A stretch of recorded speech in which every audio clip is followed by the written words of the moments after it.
Então, se você sair, saiba que você está desobedecendo uma palavra do Senhor. E a segunda coisa, você está sendo um covardão, porque na primeira oportunidade você está querendo sair fora. E aí eu falei: Senhor, a última coisa na minha vida que eu quero é desobedecer o Senhor. E outra coisa, Senhor, covarde não sou, eu vou ficar então, mas o Senhor tem que tirar essa tristeza, essa coisa do meu coração. Senhor, irmãos, o Senhor tirou de tal forma que eu fiquei 10 anos naquela cidade. Foi lá que eu conheci uma professora que veio ensinar música para nós lá, não é? E o Senhor confirmou. Ela tinha chamado, porque a primeira coisa que eu falei para ela, antes de qualquer coisa, ela está aí, não me deixa mentir sozinha. Eu falei: você tem chamado missionário? Ela falou: tenho. Você acha que um dia você vai para a África? Acho. Você está disposta a deixar tudo e morar comigo, não interessa aonde for? Sou. Eu falei: então tá bom. É uma história mais longa que isso, não é? E aí começamos uma igreja. Mas sabe o que aconteceu? Vou só dar um parênteses aqui. Quando eu fui para o seminário, aí eu fui para um congresso de mocidade lá na igreja sede. E aí o pastor presidente do campo, Assembleia de Deus, você sabe o que é isso? Ele mandou um recado para os evangelistas lá e falou: o homem quer que você venha trabalhar para cuidar dos jovens e programa na rádio. Aí meu coração gelou. Falei: meu Deus, e agora? Aí eu entrei em luta entre você: Senhor, o que eu faço? A gente deve obedecer, não é, os nossos líderes, e aquela luta. Eu me lembro que eu fui lá em cima a orar, lá em cima, era no 5º andar de um prédiozinho, e eu estava orando, buscando ao Senhor. E aí o Senhor me trouxe aquela palavra lá, quando os apóstolos Pedro e João, né, que eles curaram aquele aleijado, e aí os fariseus trouxeram ele e proibiram eles de pregar. E aí eles voltaram a pregar, e aí falaram: mas nós não proibimos você de pregar, por que? Ele falou: é melhor obedecer a Deus do que aos homens. E eu fiquei quietinho, não disse nada, voltei para o seminário, mas também fiquei no gancho, nunca mais tive oportunidade da Assembleia de Deus. Né, os irmãos sabem o que é o gancho, né? Nunca mais tive oportunidade. E aí então continuei, começamos uma igreja naquela cidade e casamos, fomos para o campo missionário em 1995, não é? Ficamos 20 anos no Senegal como missionários, e os 5 primeiros anos, irmãos, não teve nenhum convertido. Agora imagina, não é, uma pessoa que eu até hoje eu amo falar de Jesus, evangelizar, ver os frutos. E quando a gente sai para o campo missionário, irmãos, não é, a gente sabe que é difícil, mas a gente pensa: não, mas foi difícil para aquele irmão, ele não orava, não jejuava, mas vai ver quando eu chegar lá, não é? E nós passamos 5 anos desaprendendo um monte de coisa que nós tínhamos, né? Até aprender a depender 100% do Senhor. Já era no 4º ano, já está dando quase a hora, eu só vou ficar só no testemunho, mas tá bom. No 4º ano, uma vez eu estava, sabe aquelas horas que a gente está lá chorando, resmungando, murmurando: Senhor, por que eu estou aqui, Senhor? 4 anos já, nenhum convertido. Eu me sentia completamente inútil, não é? Porque a gente chega, tem que aprender língua, tem que aprender cultura, tem que aprender um monte de coisa.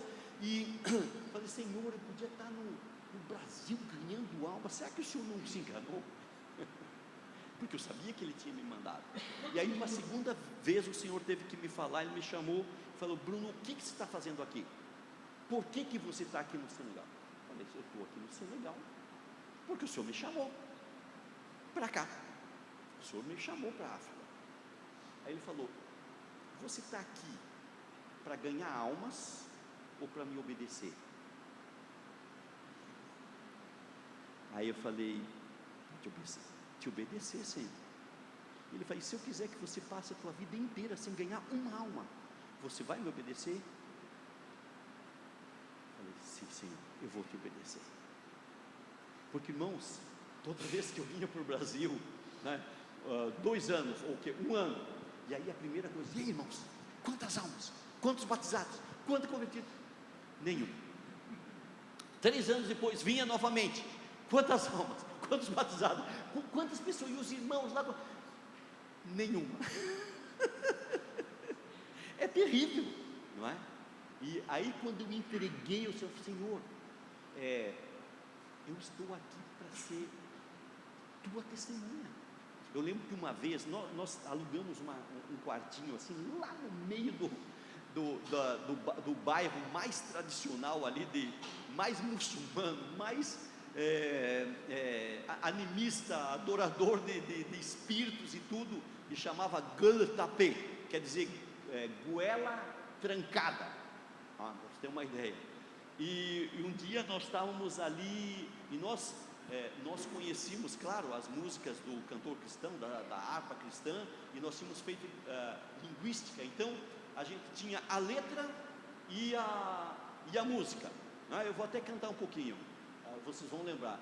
Cai, boluerante, cai. Que música é essa aí? Mas a gente não sabia nas palavras ali o que estava falando, mas a gente se conhecia muito bem em português. E aí uma vez eu estava assim, eu me senti ridículo. Eu sou que nem um papagaio aqui, nós estamos que nem um papagaio cantando, e que coisa. Aí o Senhor falou: Bruno, você sabia que pela primeira vez na história do universo, é a primeira vez que o meu nome está sendo louvado nessa língua? Até hoje, só os demônios têm recebido louvor nessa língua. E quando nós entregamos, aí, quando a Deus começaram a converter, e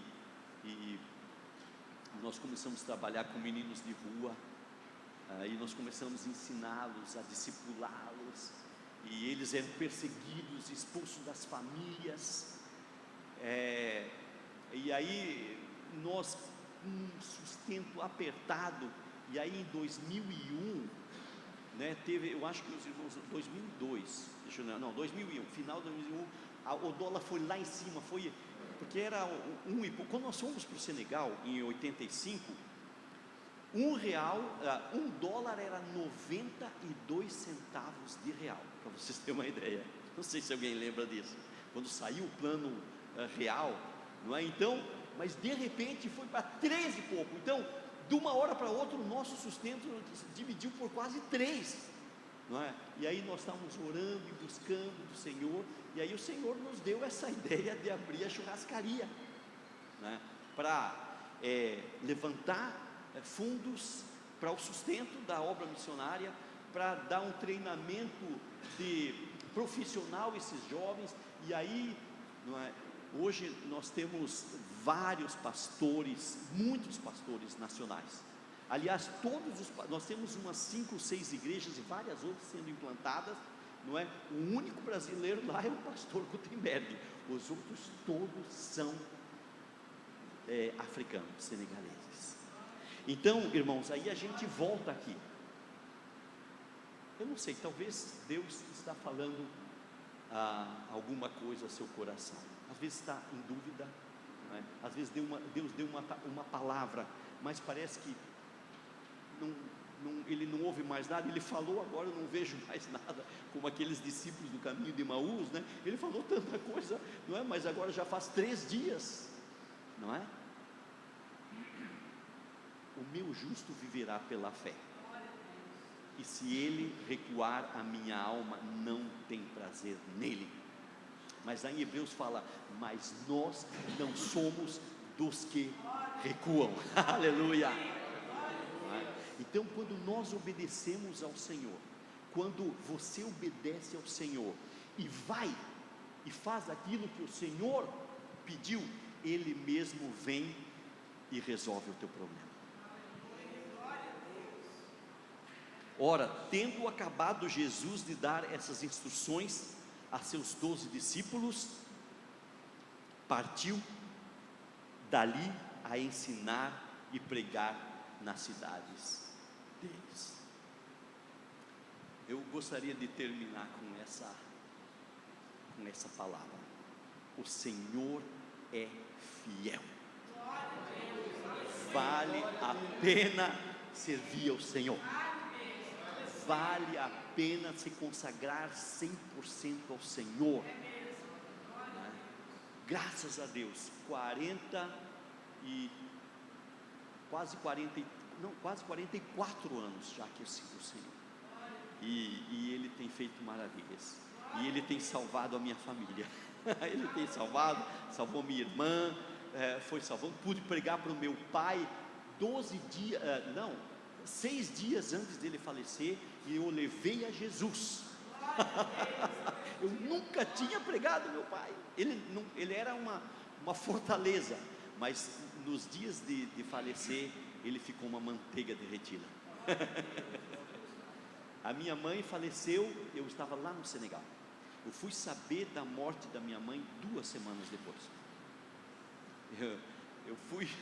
Eu soube da morte da minha mãe quando abri o computador e estava escrito lá, missa de 7º dia, mas já fazia 7 dias que a missa já tinha passado. Falei, minha mãe faleceu.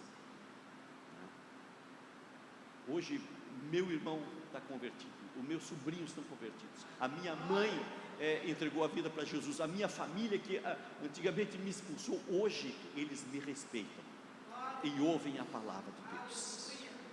Se você obedecer ao Senhor, Ele mesmo vai evangelizar e falar de Jesus e fazer aquilo que você não pode fazer. Amém? Muito obrigado. Deus abençoe.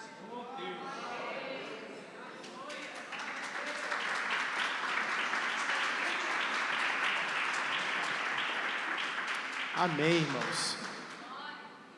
Palavra abençoada, né? A palavra, o testemunho também trouxe-nos muita edificação, e é bom ouvir um testemunho de conversão. Todos nós estamos aqui, fomos muito abençoados pelo Senhor através da palavra. Uma quinta-feira que tornou-se com características de missões, né? E nós glorificamos a Deus por isso. Muito obrigado, viu, Anthony, por indicar o irmão, o pastor Bruno, irmã Sirlene, muito obrigado pela vossa participação. Nós vamos terminar agora o culto, então tem ali os livros, tá bom? Os irmãos não saem sem antes dar uma olhadinha ali, tem muita coisa boa, muita coisa para jovem, para adolescente, muita coisa para adulto também. Não vai embora sem olhar esse material, que é tudo material fácil, gostoso de ler, e que tem um conteúdo que vai ajudar na sua vida espiritual, tá bom? Amém, querido? Vamos colocar de pé e vamos estar orando ao Senhor, vamos agradecer a Deus por essa riqueza que Deus nos deu aqui hoje, né? Em ouvir a palavra dEle. Eu vou pedir ao pastor Wilson para vir aqui à frente, né? Fazer essa oração.